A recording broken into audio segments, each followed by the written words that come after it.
अच्छा हुआ जो आपने ही मेरा परिचय करवा दिया। वैसे हम जैसे लेखकों को कौन पहचानता है, लेकिन हीरो को हीरो बनाने में और हीरोइन को फेमस कराने में हमारा ही हाथ होता है।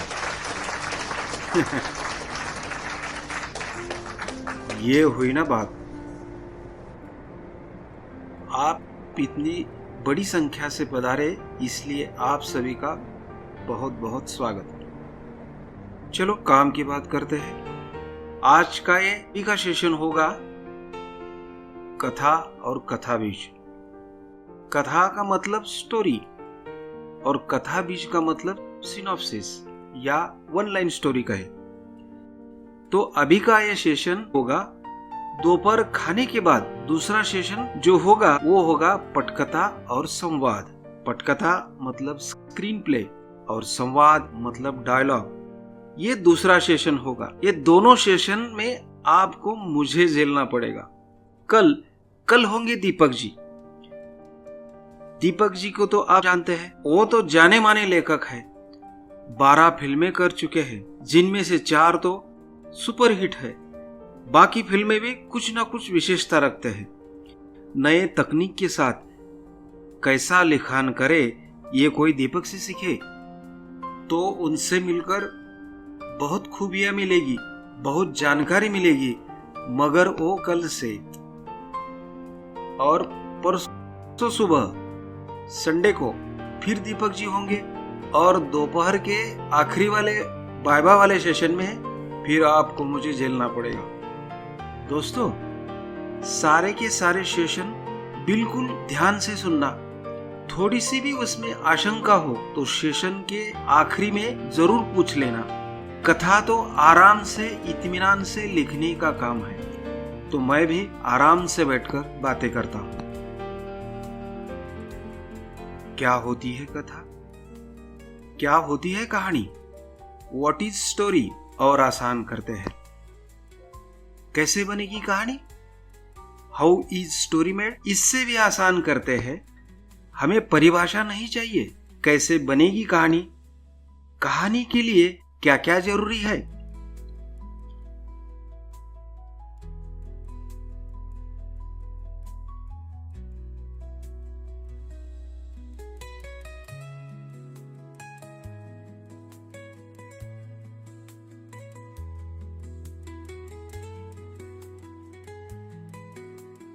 ये सब सही है, सब बराबर है।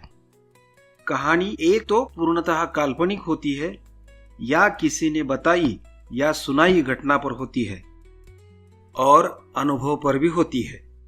किसी ने बताई घटना पर लिखना थोड़ा आसान होता है। चलो आज मैं तुम्हें एक फ्रेश घटना बताता हूँ। आज की सुबह इस वर्कशॉप के लिए मैं घर से बाहर निकला और बाहर निकलते ही रास्ते पर खड़ा हो गया। सामने से रिक्शा आ रही थी, मैंने उसे हाथ उठाया, रिक्शा खड़ी हो गई और मेरा छोटा सा 10 मिनट का सफर शुरू हो गया। उस रिक्शा में पहले से ही एक बड़ी जाड़ी औरत बैठी थी। उसके 2 बड़े थैले थे, एक पैरों के सामने रखा हुआ था, दूसरा उस तरफ रखा हुआ था। मैंने देखा वो मुझे गुस्से से देख रही थी और उसके चेहरे से घृणा टपक रही थी। पहले से भी वो थोड़े परेशान में हो। अरे परेशान में होगी तो क्या हुआ, वो खुद सवर कर बैठ सकती थी, उधर वाला थैला बीच में रख सकती थी। एक एक गाली मेरे मुंह तक आ रही थी पर मैं खामोश रहा और ये 10 मिनट का सफर यहीं पर समाप्त हो गया। किस्सा तो आप सभी ने ध्यान से सुना होगा। आया सब समझ में? अब इस पर आप सबको 1 या 2 पेज वाला कथा बीज लिखना है। इसमें किसी को भी छूट नहीं है, सबको लिखना पड़े। 3 कैरेक्टर है इसमें, वो रिक्शा वाला, वो मोटी औरत और मैं।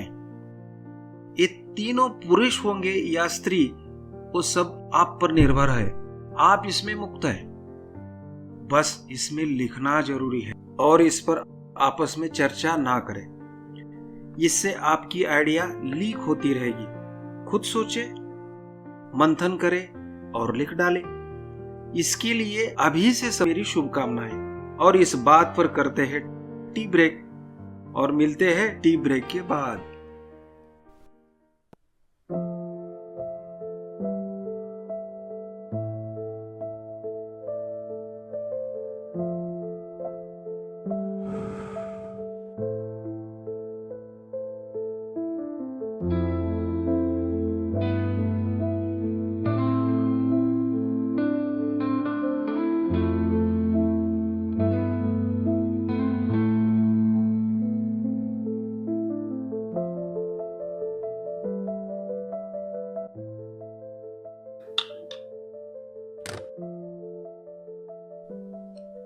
दोस्तों, एक ही घटना के 42 पहलू आज मुझे पढ़ने को मिले।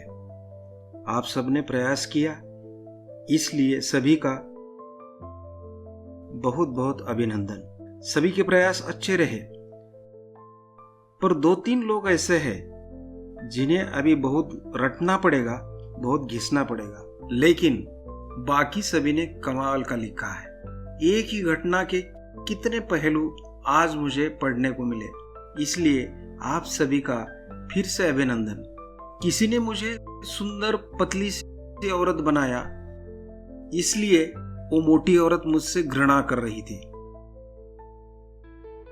तो किसी ने मुझे टकला बना दिया, इसलिए वो मोटी औरत मुझसे गुस्सा कर रही थी। सारे कथाबीज कुछ ना कुछ विशेषता रखते हैं, लेकिन समिधा नाम है उसका। उसने मुझे झकझोर दिया, पूरा अंदर से हिला दिया, क्योंकि ऐसे अवमान मैंने कई बार झेले हैं। उसने अपने कथाबीज में जो निचोड़ निकाला है वो लाजवाब बन गया है।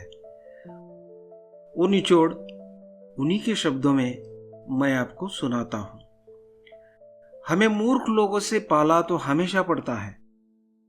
हमारी गलती जरा भी ना हो और सामने वाला मूर्खता पर उतरे तो गुस्सा आने वाला है। गुस्सा तो आएगा ही, हम तिलमिला हो उठेंगे। ऐसे समय एक शब्द भी ना बोले, अपने गुस्से पर नियंत्रण रखें। इसके लिए समिधा ने बताई 1 मिनट की साधना करें। पहले 20 सेकंड बहुत प्रयास करके शांत रहे। सांसें गर्म होगी, जोर से चलेगी, लेकिन अपना प्रयास जारी रखना। अगले 20 सेकंड में सांसें ठंडी होगी, सुकून आता रहेगा और शरीर हल्का होता रहेगा। आखिरी 20 सेकंड में पता चलेगा, अच्छा हुआ हम कुछ बोले नहीं। स्वयं को उस मूर्ख लोगों से कितना दूर पाओगे। इस सुकून से तुम एक आजादी महसूस करोगे। यह 1 मिनट की साधना कितने संघर्ष, कितने डिवोर्स और कितने सुसाइड से छुटकारा देती रहेगी। इसके आगे कुछ बचा ही नहीं। थैंक यू समिधा जी। अब सिर्फ मौन।